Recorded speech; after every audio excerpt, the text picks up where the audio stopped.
നിസ്കരിക്കുമ്പോൾ 4 റക്അത്തിന് ഖുശൂ വേണം. 4 റക്അത്ത് നിസ്കാരത്തിൽ 2 റക്അത്തെങ്കിലും minimum out of 100 out of 100 concentration കിട്ടാൻ ശ്രമിക്കുക. എന്നാൽ പിന്നെ അടുത്ത 2ൽ 90 കിട്ടും. സുബഹിക്കാണെങ്കിൽ ഒരു നിലക്കും മൈൻഡ് അങ്ങോട്ടും ഇങ്ങോട്ടും പോകാൻ പാടില്ല. ആകെ 2 റക്അത്തുള്ളൂ.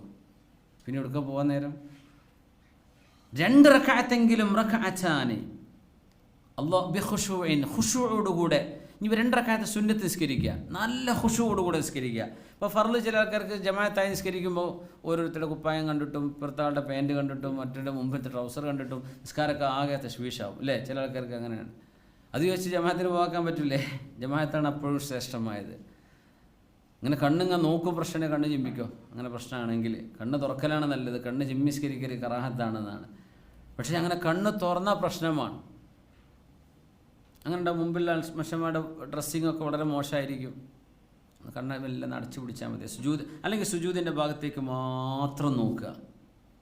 നമ്മൾ ഐ സ്കാൻ ചെയ്യുമ്പോൾ കണ്ണോട് നോക്കാൻ പാടില്ല, സ്ക്രീനിലേക്ക് മാത്രം നോക്കാൻ. നമ്മൾ കണ്ണൊക്കെ തുറന്ന് കാട്ടി കൊടുക്കൂലേ? അവിടേക്ക് മാത്രം നോക്കിയാൽ മതി, വേറെടുക്ക് നോക്കരുത്. സുജൂദിൻ്റെ മഖാമിലേക്ക് നോക്കുക. 2 റക്അത്തെങ്കിലും ഖുശൂഅോടുകൂടെ എല്ലാ ദിവസവും നമുക്ക് നിസ്കരിക്കാൻ കഴിയണം.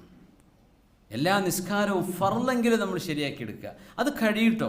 നമ്മൾ വെറുതെ പറയാൻ കഴിയില്ല എന്ന് നമ്മൾ പറയുമ്പോൾ സമാധാനിപ്പിക്കാനൊക്കെ നമ്മൾ പറയും ചിലപ്പോൾ. എന്ത് അപ്പോൾ എല്ലാവർക്കും ഇപ്പം അങ്ങനെ തന്നെ അല്ലേ, ബേജാറാണ്ട. പക്ഷേ അത് കഴിയുന്ന സംഗതിയാണ്. യോഗാഭ്യാസം ചെയ്ത് നോക്കി നിങ്ങൾ. 3/4 മണിക്കൂറൊക്കെ ഒരൊറ്റ ഇരുത്താക്കരം. എന്ത് ലോകത്ത് നിങ്ങൾ എവിടേക്കോ പറന്നെത്തും. എന്നാൽ പിന്നെ നിസ്കാരത്തിന് അത്രയൊന്നും സമയമില്ലല്ലോ. ആകെ 5 മിനിറ്റ് അല്ലേ വേണ്ടു, 4 മിനിറ്റ് 3 മിനിറ്റ്. എന്താ നമുക്ക് അള്ളാഹിനെ പറ്റി മാത്രം ആലോചിച്ചാൽ അത് പറ്റും.